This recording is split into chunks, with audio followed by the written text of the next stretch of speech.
Last 52 years of documented school shootings in America, conducted by teenagers, do you know 100% of them were on either an antidepressant or on a barbiturate drug for anxiety?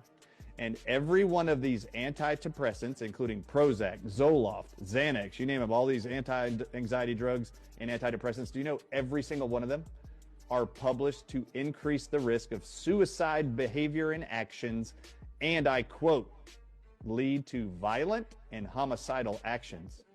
100% of all school shooters, for the documented 52 years of history, we've been tracking them and studying them, 100% of all the shooters were on drugs that are published and prescribed by your medical doctor, brought to you by CVS and Walgreens and others.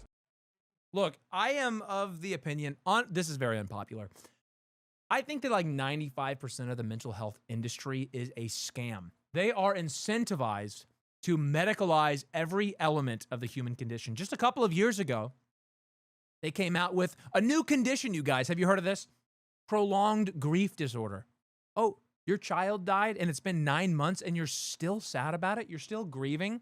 Well, you must have prolonged grief disorder. Let's give you some pills. How is that different than me just hitting the bottle because I'm depressed?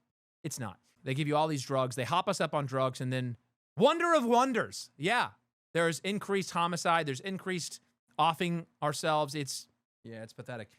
I think most of the time you just need to eat better, go outside, touch grass, talk to a pastor, confess your sins, confess your sins to your pastor, to one another. In fact, that's what James says, confess your sins one to another and pray for each other so that you may be healed.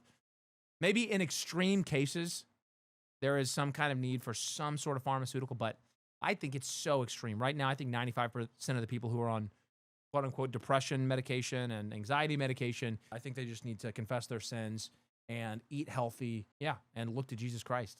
Super unpopular, I know, but that's my opinion.